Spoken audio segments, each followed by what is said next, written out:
വളരെ രസകരമായി തോന്നുന്ന ഒരു വാർത്തയിലേക്ക്, പാലക്കാട് എന്ന് വരുന്ന ഒരു വാർത്തയിലേക്ക്. പാലക്കാട് ചിറ്റൂർ മണ്ഡലത്തിൽ LDF സ്ഥാനാർത്ഥിക്ക് വേണ്ടി വോട്ട് ചോദിച്ച് NDA സ്ഥാനാർത്ഥിയുടെ ഫേസ്ബുക്ക് പോസ്റ്റ് അക്കൗണ്ട് ഹാക്ക് ചെയ്തതാണെന്ന് NDA സ്ഥാനാർത്ഥി പ്രണേഷ് രാജേന്ദ്രൻ പറയുന്നു. സച്ചിൻ വള്ളിക്കാട് ചേരുന്നു കൂടുതൽ വിവരങ്ങളുമായി. സച്ചിൻ, എന്താണ് ഈ സംഭവത്തെക്കുറിച്ച് മനസ്സിലാകുന്നത്?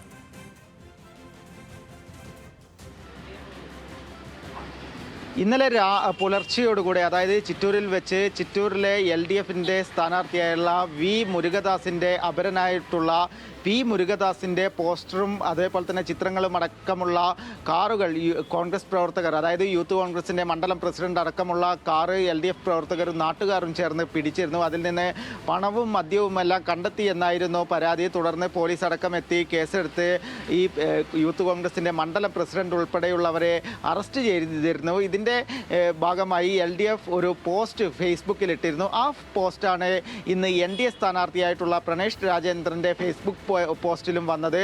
അത് UDFിൻ്റെയും അതേപോലെ തന്നെ സ്ഥാനാർത്ഥി, അതായത് UDFിൻ്റെ സ്ഥാനാർത്ഥിയായ സുമേഷ് അച്യുതൻ അടക്കം അത്തരം ഫേസ്ബുക്ക് പോസ്റ്റ് LDFും NDAയും തമ്മിലുള്ള ധാരണയുടെ ഭാഗമായിട്ടാണ് ഇത്തരത്തിലൊരു പോസ്റ്റ് ഷെയർ ചെയ്തത്. അവർ തമ്മിലുള്ള ഡീലിൻ്റെ ഭാഗമാണ് ഇത്തരത്തിൽ വോട്ട് ചോദിച്ചുകൊണ്ട് LDF സ്ഥാനാർത്ഥിക്ക് വേണ്ടി വോട്ട് ചോദിച്ചുകൊണ്ട് പോസ്റ്റ് ചെയ്തത് എന്നാണ് സുമേഷ് അച്യുതൻ പറയുന്നത്. എന്തായാലും വലിയ രീതിയിലുള്ള ഒരു രാഷ്ട്രീയ വിവാദമായിരിക്കുകയാണ് ഈ പോസ്റ്റ്. LDF സ്ഥാനാർത്ഥിക്ക് വേണ്ടി പോസ്റ്റ് ചെയ്യുന്ന രൂപത്തിലുള്ള ഒരു പോസ്റ്റ് തന്നെയാണ് NDA സ്ഥാനാർത്ഥിയുടെ ഫേസ്ബുക്ക് പോസ്റ്റിൽ ഇന്ന് രാവിലെയോടുകൂടെ വന്നത്. വിവാദമായതോടെ ആ പോസ്റ്റ് പിൻവലിച്ചിട്ടുണ്ട്.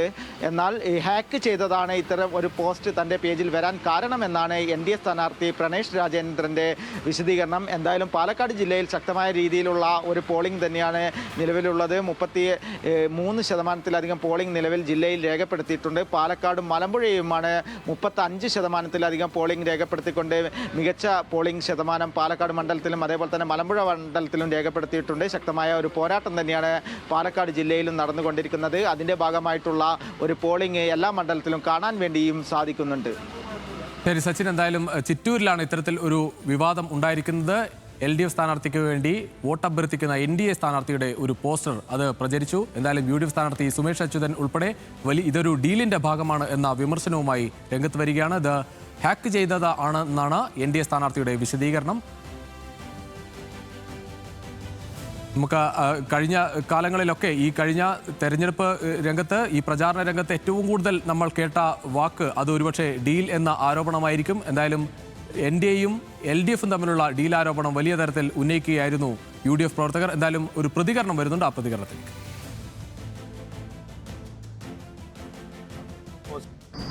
CPM BJP കൂട്ടുകെട്ടിൻ്റെ ഏറ്റവും അവസാനത്തെ ഉദാഹരണം ഇവിടെ ചിറ്റൂര് BJP സ്ഥാനാർത്ഥി ഇടതുപക്ഷ സ്ഥാനാർത്ഥിക്ക് വോട്ടപേക്ഷിച്ചുകൊണ്ട് ഫേസ്ബുക്കിൽ പോസ്റ്റ് ചെയ്തു. അത് വലിയ വിവാദമായപ്പോഴാണ് ആ ഫേസ്ബുക്ക് പോസ്റ്റ് പിൻവലിച്ചത്. ഇവർ രണ്ട് സ്ഥാനാർത്ഥിയല്ല, ഒരു സ്ഥാനാർത്ഥിയാണ്. അവർ രണ്ടുപേരുടെയും ഒരു അജണ്ട കോൺഗ്രസ് മുക്ത ഭാരതം എന്നുള്ളതാണ്. അവരുടെ അജണ്ട നടപ്പിലാവില്ല. ഇവിടെ രണ്ടും ഒന്നാണെന്നുള്ളത്, ഇടതുപക്ഷവും BJPയും ഒന്നാണെന്നുള്ളത് കേരള ജനത മനസ്സിലാക്കിയിട്ടുണ്ട്. അതിന് ഈ തെരഞ്ഞെടുപ്പിൽ മറുപടി ലഭിക്കും. CPM BJP കൂട്ടുകെട്ടിന്റെ വിമർശനവുമായി സുമേഷ് അച്യുതൻ രംഗത്തെത്തിയതാണ് കണ്ടത്. അദ്ദേഹത്തിന്റെ ഫേസ്ബുക്കിലാണ് ഇത്തരത്തിൽ നേരത്തെ പ്രണേഷ് രാജേന്ദ്രന്റെ പോസ്റ്റ് ഉണ്ടായിരുന്ന അതിന്റെ ഒരു പോസ്റ്റിന്റെ ഒരു ഭാഗം വെച്ചുകൊണ്ട് അദ്ദേഹം വിമർശിക്കുന്നത്. ഈ LDF സ്ഥാനാർത്ഥിക്ക് വേണ്ടി NDA സ്ഥാനാർത്ഥി വോട്ട് അഭ്യർത്ഥിക്കുന്നത് അത് കോൺഗ്രസ് മുക്ത ഭാരതം എന്ന RSSന്റെ ആ നീക്കത്തിന്റെ ഭാഗമാണ്, ആ ഡീലിന്റെ ഭാഗമാണ് എന്ന് അദ്ദേഹം വിമർശിക്കുകയാണ്.